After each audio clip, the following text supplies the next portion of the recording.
This is Emirates Flight EK9255, carrying the Indian-manufactured AstraZeneca's vaccine, about 2 million doses, in the second leg of the journey from Dubai to Sao Paulo International Airport, Brazil. The president of Brazil, Jair Bolsonaro, took to Twitter to thank Indian Prime Minister Modi with a picture of the Hindu god Hanuman carrying vaccines to Brazil in reference to the Sanskrit epic of ancient India Ramayana. This special flight carrying the vaccine to Brazil was sent a day before India began the biggest vaccination drive in the world.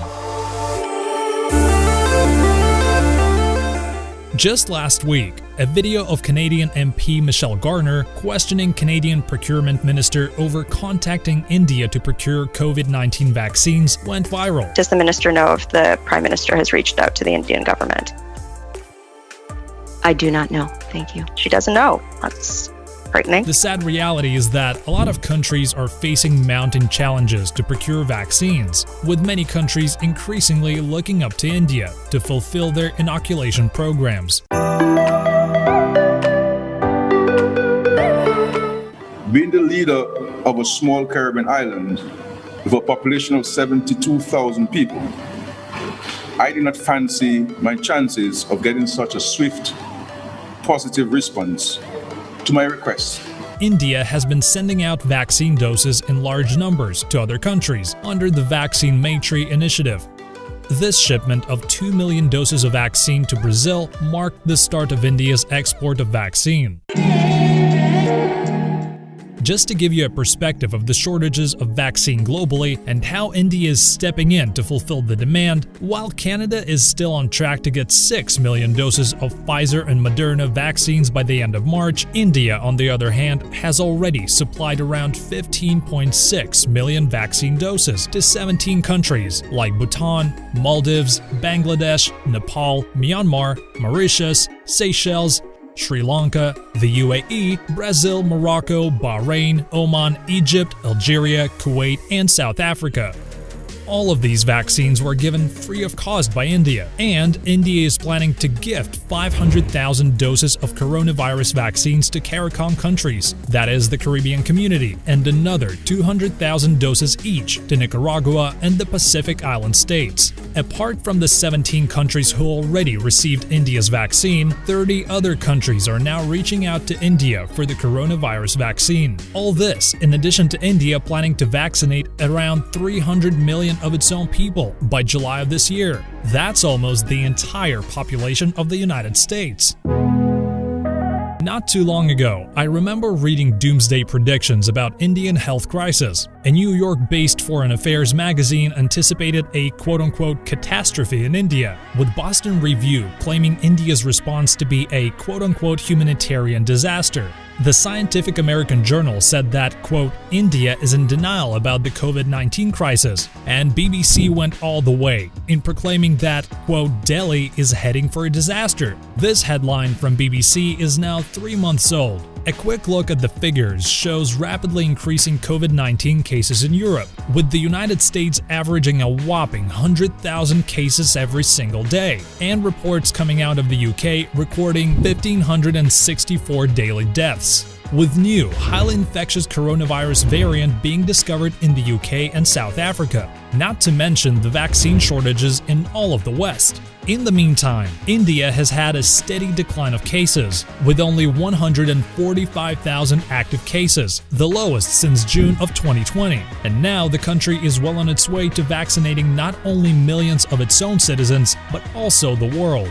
In comparison, the top 3 in terms of active cases, being the US, the UK, and France, have a combined coronavirus active cases of around 14.6 million. India is also very well on its way to supply vaccines to China. So far, with China's vaccine Sinopharm and Sinovac, the results have been very patchy with lack of data and transparency. On top of it, the countries who have received Chinese vaccines, like Brazil and Thailand, found the efficacy rates of Chinese vaccines at an abysmal 50%. It's not only Canada who is struggling to procure vaccines. the situation is dire in Europe too, where countries like Britain, France, Germany, Italy, and Spain are all having some of the highest fatalities due to coronavirus, outside of the United States and Brazil. Just to give you a perspective of the vaccine scenario in Europe, Germany's Chancellor Angela Merkel has become so desperate that she's now looking at Russia's Sputnik vaccine, while she expels Russian diplomats in a tit-for-tat move, as she tries to battle concerns over Germany's rapidly deteriorating healthcare and sputtering inoculation program. The situation is not so different in many other EU countries as well. Spain had to temporarily suspend its inoculation program due to the shortage of vaccines. The UK and EU are at each other's throats, the latter threatening to stop the Belgian-produced vaccine to Britain. As vaccine production falls, the situation seems calamitous in EU, with daily skyrocketing cases and deaths, and many EU countries and UK entering strict lockdown. It's natural that the leaders in these countries are under tremendous pressure to secure the rights to the vaccines. It seems like a new vaccine war is brewing in Europe when countries in EU, the UK, and elsewhere are struggling to vaccinate their own people. How is India able to not only vaccinate its own citizens, but also gift millions of doses of vaccines to other countries? How is India able to do all that?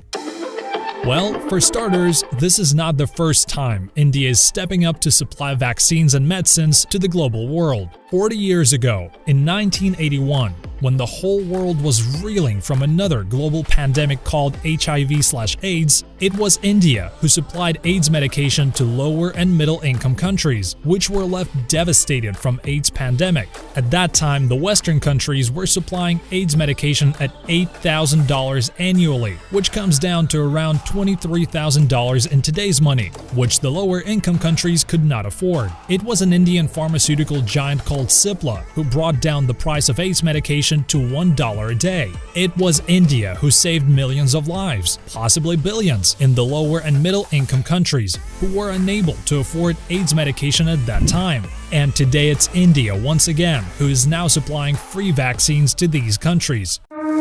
Surprisingly, not many people know that India produces 60% of global vaccines and accounts for 70 to 80% of the United Nations annual vaccine procurement. If you have taken a vaccine in the past year, whether it's polio, diphtheria, tetanus, or BCG, it most probably was manufactured in India. As the pandemic hit the world, Indian pharma companies once again rose to the occasion, supported by the government of India to manufacture and maintain supply chains, even during the most stringent lockdown India imposed. What works for India is that a number of Indian pharma companies have stepped up to manufacture vaccines.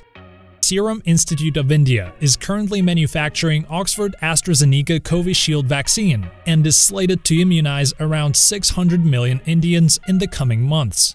At the moment, Serum Institute of India has 50 million doses quality tested and ready to be rolled out. The company plans to ramp up production to a whopping 100 million doses a month from March this year. An important fact to be noted is that all of India's indigenous vaccines can be stored in the normal refrigerators at around +8 degrees Celsius, with the minimum of +2 degrees Celsius.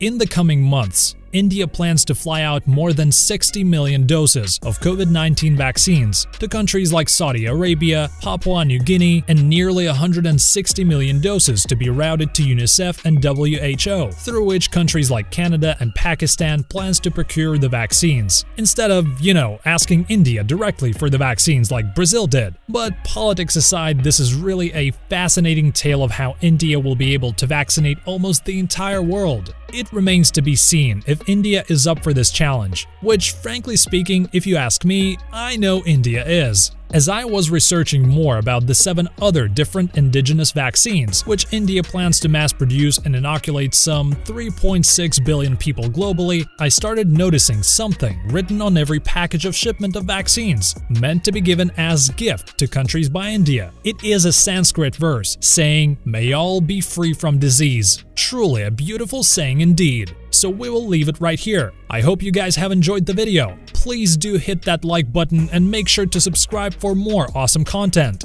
See you guys next time.